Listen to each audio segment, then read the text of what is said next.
Good morning, everyone, and thank you for joining us.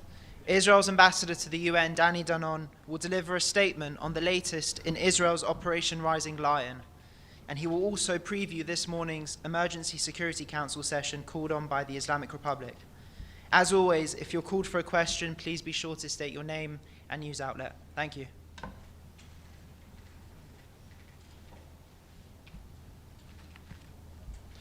Good morning. The Security Council will soon convene once again to discuss the situation with Iran at the request of the Iranian regime. That itself is a spectacular absurdity. The same regime whose supreme leader calls for the extermination of Israel and the United States, whose operatives have plotted assassinations of elected leaders, now sends its ambassador to cry victim before the Security Council. This week alone, the ambassador of Iran submitted 5 letters within a week, 5 letters, not to condemn terrorism, not to announce it is dismantling its nuclear program, but to seek sympathy for a regime that funds, arms, and orchestrates terror across the globe. Iran is not under attack. Iran is being stopped. On Wednesday evening, it launched a ballistic missile directly at Soroka Hospital in Beersheba, in the southern part of Israel. This is the largest hospital in the region. Soroka Hospital serves more than 1 million civilians of all backgrounds. This was a war crime, deliberate, indiscriminate, and barbaric. Israel's actions have been precise and compliant with international law. Our targets are military. Our objective is clear: to dismantle the Iranian regime's genocidal capabilities before it is too late. Let there be no misunderstanding. That is not just Israel's fight. This fight is for everyone across the world. Iranian missiles can already reach parts of Europe, and soon they could reach the eastern shores of the US. Iran's terror network extends to every continent, from criminal networks in South America to undercover agents in many European capitals to extremists in the Middle East and Africa. Today, when I walk into the Security Council, I don't expect gratitude from the Security Council, but I will not apologize for protecting our people and for confronting evil when others will not. Thank you.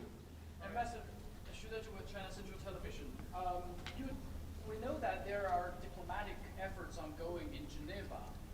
What is Israel's position on these diplomatic talks that might get fruits, maybe reach a deal on Iranian nuclear issue? Well, we have seen diplomatic talks for the last few decades, and look at the results.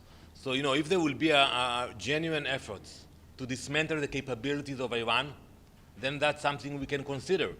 But it is going to be like another session and debates. That's not going to work. But the last few decades, the Prime Minister Netanyahu always said there will be only months, weeks, days away from Iranian getting nuclear weapons, which is not true. No, so I beg to differ with you. You're going to listen to the IAEA later on today. Once we found out about their intentions and that they are building the capabilities, we decided to act. We decided not to wait for them to be the first one to launch atomic bomb into Israel. Please. Mr. Ambassador, Mariam Ramadi with Iran International. The IAEA and especially Mr. Grossi before said they don't have any evidence that the Islamic Republic of Iran is acquiring a nuclear weapon. What kind of evidence does Israel have that Iran is going after a nuclear weapon or nuclear bomb? And did you share those evidence with the IAEA? And also, my second question, in Iran, people don't have access to internet, complete blackout. They don't get Israeli evacuation notice.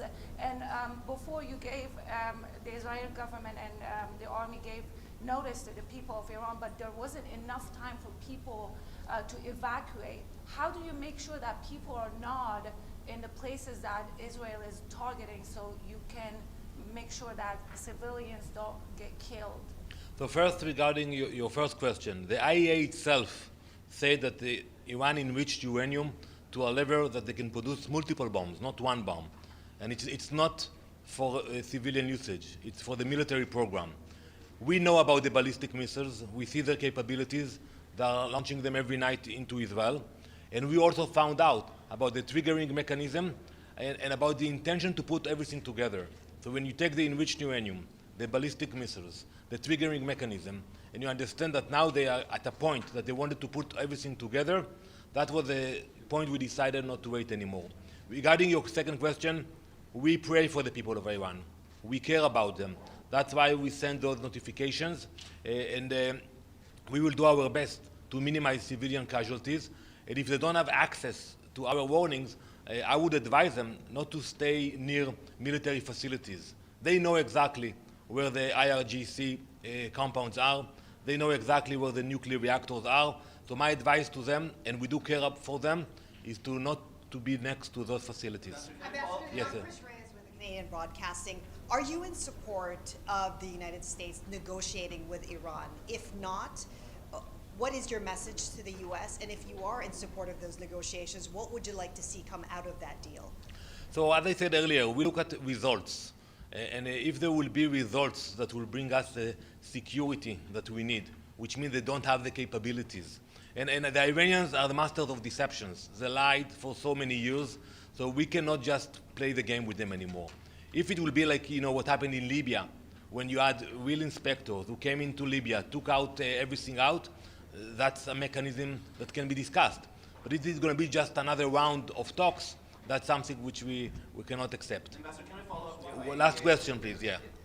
You mentioned, but the director last night said the following.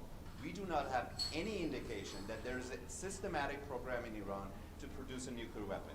We know the U.S. estimate back in March saying there is no such thing, stopped in 2003. I just want to emphasize, are you going to share this information that you have, that they were about to dash to a bomb, with the U.S., with the public? So the Director General of the IEA will speak in a minute in the Security Council. I would advise you to ask him that the amount of uranium that was enriched already in Iran, if it serves civilian usage or a military program. Let him answer that question. We have the information, we have the intelligence that Iran built a military program, not a civilian one, which was not supervised by the IEA. Thank you very much. Thank you.